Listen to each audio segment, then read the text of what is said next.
Hola, ¿qué tal? Mi nombre es Álvaro Leal y hoy vamos a hablar de historia y filosofía. En la antigua Grecia existió un filósofo que nos enseñó a todos a conocer, ¿no? Es Platón. Platón nos enseñó un método de conocimiento, a mi modo de ver, bastante fiable, que es a través de los diálogos platónicos, es decir, dos personas hablando, preguntando sobre una serie de cuestiones, el otro respondía y sobre esa respuesta preguntar más cosas y más cosas para tratar de acotar la realidad y conocer un poco de la materia de la que se estaba hablando y tratar de llegar a algún tipo de conclusión. Esos son los procedimientos y los diálogos platónicos.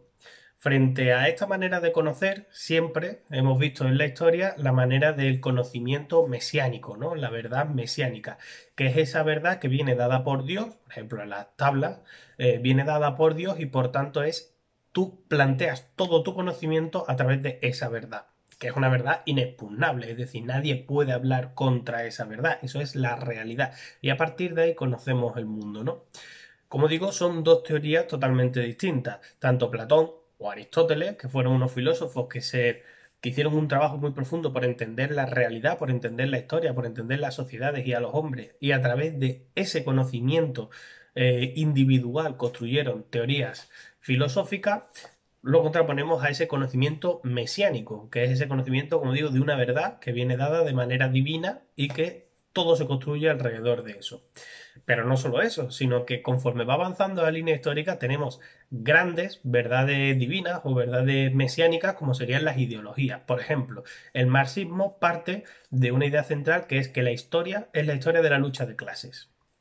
Hay dos clases actualmente en el sistema capitalista, que es en el que nos encontramos. Hay dos clases. Una es la clase burguesa, que son los dueños de los medios de producción. Cualquier persona que sea dueña de un medio de producción es un burgués.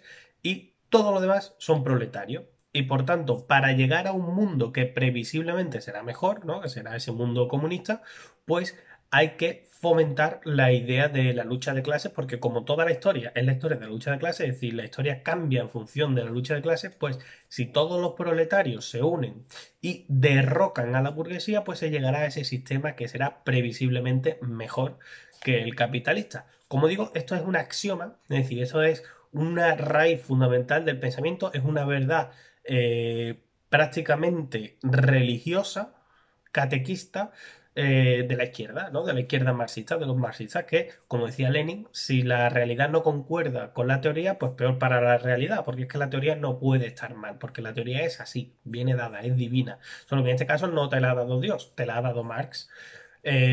Bueno, pues junto a este tipo de conocimiento, que como digo que es totalmente distinto al conocimiento platónico que se basa en la realidad, este viene de una verdad, viene de arriba abajo y el otro viene de abajo arriba. Junto a este, pues tenemos el liberalismo, por ejemplo, la idea de la mano invisible que controla al mercado y que hace que todo funcione más o menos bien. Y es básicamente lo mismo. Estamos hablando de nuevo de una idea totalmente religiosa, un dogma de fe. Es decir, si tú, el Estado no interviene y se deja el libre mercado, pues las cosas irán mejor. ¿Por qué? Pues porque sí, que es en lo que se basa los dogmas de fe, ¿no? Como cuando una madre le dice, le pregunta al niño, ¿y por qué? Y dice, pues porque sí, pues soy tu madre y punto. Pues estamos hablando básicamente de lo mismo. Entonces, en este caso, en el caso del liberalismo, por ejemplo, tenemos a filósofos muy serios ahora mismo en la actualidad española, como es Antonio Escotado, que tiene esos grandes tomos, esa obra voluminosa y tremenda de los enemigos del comercio, en el cual Antonio Escotado llega un momento en el que dice, pues mira, no me preguntes por qué, pero el mercado va y funciona. Y dice, y yo no lo entiendo, pero funciona. Es decir, y es la diferencia entre la realidad y la ideología, creo, algo así viene a decir, ¿no? Pero lo importante de esa frase que está diciendo Antonio Escotado es, yo no lo entiendo, pero funciona. Por tanto, defiendo el libre comercio porque sí. Es decir, porque es que sin entenderlo lo tengo que defender, porque sí, porque es que creo en aquello, ¿no?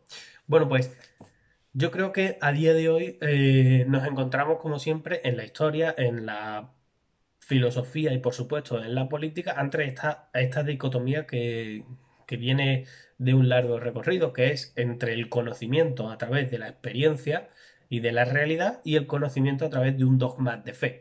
Hay gente que organiza todo su pensamiento para que le coincida con ese dogma de fe que tiene, ya sea marxista, ya sea liberal, mientras que hay otros que tratan de trabajar con la realidad, que es bastante más difícil, y encontrar la mejor medida que se pueda tomar en la actualidad. Ya vosotros seréis los que tomaréis las conclusiones, como siempre, de qué es lo que pensáis que es más correcto o más idóneo. En mi opinión, por supuesto, siempre, siempre, siempre hay que dudar de aquellas verdades que vienen dadas de arriba y de las que no se puede dudar, porque precisamente el conocimiento científico es científico porque duda de todo, y a partir de dudar de todo y de cuestionarlo todo es como puedes ir encontrando una suerte de conocimiento que sea bastante más digno. Esto, como digo, hace muchísima falta en la filosofía, en la historia, que hay historia que se hace con la única y exclusiva función de legitimar algo. Partes de esa idea y por tanto vas encontrando en la historia lo que te lo legitime, pero también en la política. Es decir, la política, sobre todo la política del día a día, debería de ser bastante más platónica y bastante menos mesiánica, por decirlo de alguna manera. Muchas gracias, podéis suscribiros y podéis dejar los comentarios, como siempre. Un saludo.